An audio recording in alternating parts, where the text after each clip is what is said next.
And of course, that storm moving through California to Utah. Yes, we see the rain, Alana. Yeah, the benefit of the atmospheric river that really clobbered California. We're now seeing that moisture. This is a look at I-80 where there was ponding on the roads with heavy rain. This is near Wendover, about 25 miles out, but that heavy rain now filling in for portions of the Wasatch Front. We get strong precipitation on the way. That heavy rain right around the corner. Mountain snow. We've got to look at your snow levels. Warnings are already in effect regarding the second tier of our storm, which is precipitation. And will we see lingering showers once the core of the moisture comes through? I've got the timeline so you know exactly what to expect. Live look from the ABC4 studios where you can see the flag whipping in the wind. As the cold front comes through, we will see winds decrease behind it. As you can see, that's not the case, but we do see in Logan where the moisture has filled in, where the winds are not as bad. Check out Salt Lake, Wendover, Delta, Milford, those southerly winds still packing a punch with that high wind warning holding until 9 o'clock. This is an atmospheric river. We've talked about it for days.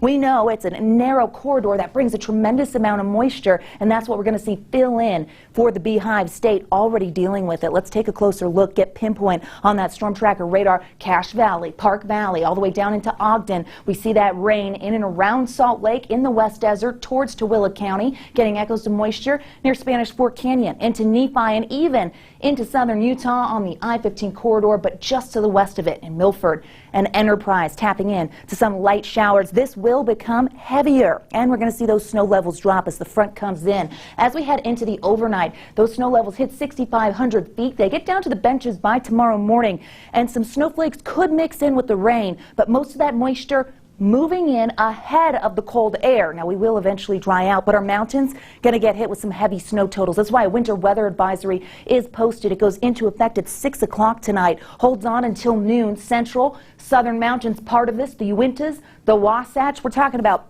6 to 12 inches for the Cottonwoods, above 5 everywhere else. We know a lot of precipitation here. Here's the timeline. You want to pay attention. By this evening, it's in northern Utah. Here comes that heavy stuff. We see it by 7 o'clock, moving on the western side of the state. Heavier rain fills in. By 10 p.m., we see heavy rain along the Wasatch Front and all the way down into the southwestern corner of the state. This swath of moisture continues to move. It takes its time. Snow fills in with that colder air. Look at that wet weather. This is just after midnight. Early morning commuters, you're going to see some travel impacts as that wet weather holds steady, ponding on the roads. Mountain routes, that's going to be snowy and a problem, so a heads up there. By 10, 11 a.m., that moisture is in eastern Utah. We get cooler air and some lingering showers. We will see it turned on and continuing to stay that way in the Cottonwoods. That system exiting for tomorrow with the threat of just a few showers lingering. 40s for daytime highs, cooler, 58 in Moab, 63 in St. George. Here's a check on the next 7, giving you an idea of what we're facing. Rain showers will want to stick around for Tuesday. Drier conditions through the week down there in southern Utah. Here's the Wasatch Front. We get scattered showers for our Tuesday as the storm completely exits. A lingering chance into Wednesday. Drier conditions as we close out the work week, but boy, we're going to get healthy totals from this strong storm system as we get through tonight. Glenn, Emily, over to you. All right. Thanks, Alana. Appreciate it. Turning out to sports.